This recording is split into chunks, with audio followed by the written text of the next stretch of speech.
It's good to speak with you today, Ruy, and looking forward to hearing your views today on supply chain risk management.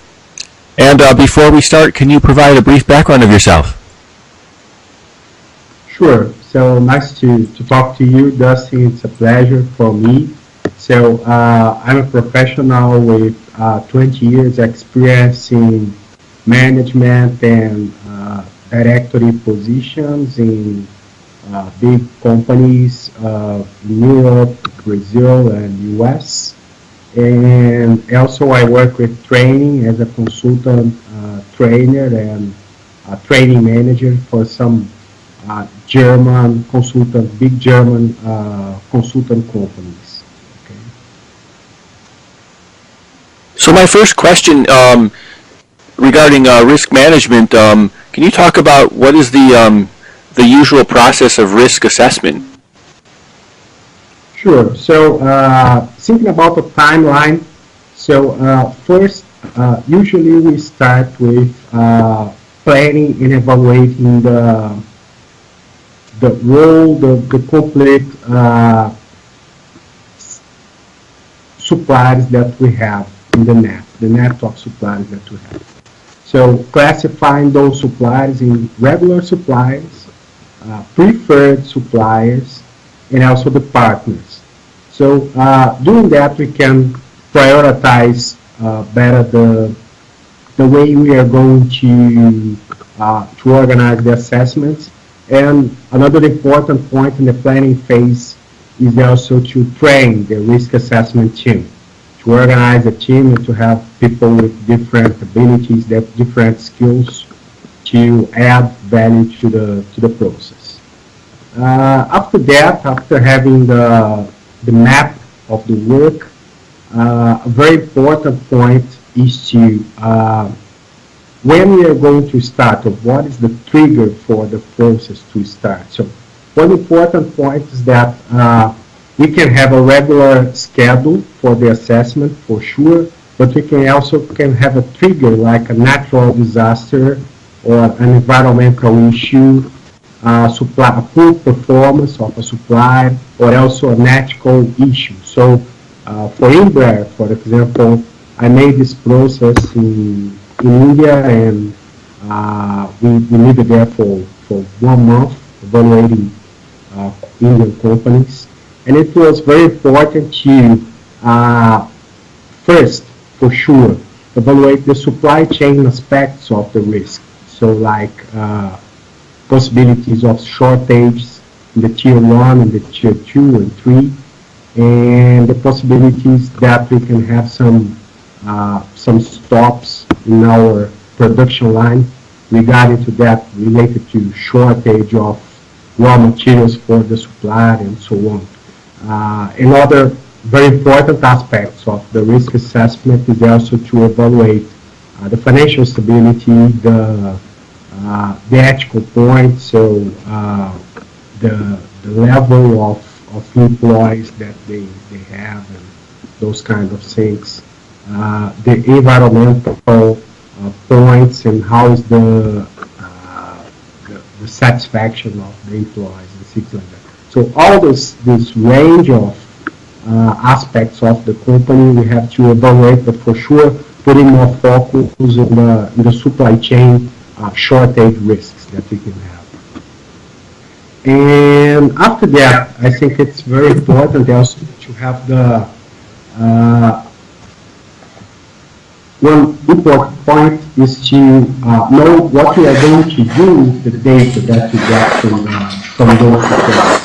So usually we, after the work, after the risk assessment, we do a kind of classification of the risks that we found. So it's something like a portfolio bubble graph when we put in the Excel Y the perceived probability level, that is we multiply the probability for the emergency. So doing that, we can identify what are the size of the risks, the most probable risks, and what is the immediacy, how they can occur very rapidly without any kind of perception from the supply. So this is the axle Y. In the axle X, we put something that we call the perceived impact potential.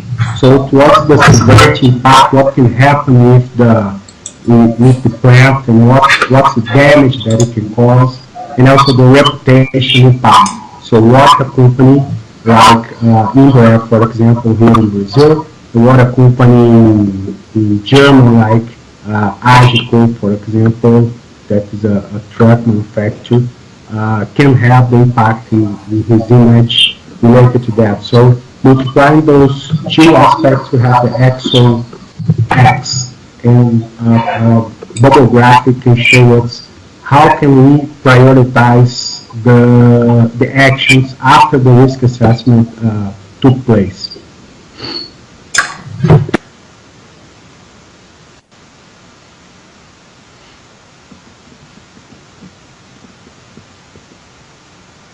Supply chain risk so important?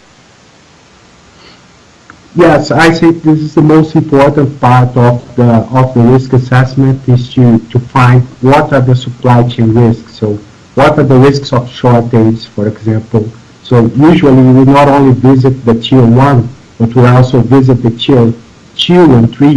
What are the raw material providers for the tier 1, for the direct supplies? And what is the risk what is the dependency, the financial and the supply chain dependency of these supplies, of other supplies, of other tier 1 and tier 2 and 3. And also what is the dependency of these supplies from other customers, how much they depend on us, on the primary company. What's the percentage of the revenue that you are buying, and things like that. So it's a kind of evaluation of the supply chain stability of the company. And then my last question is, where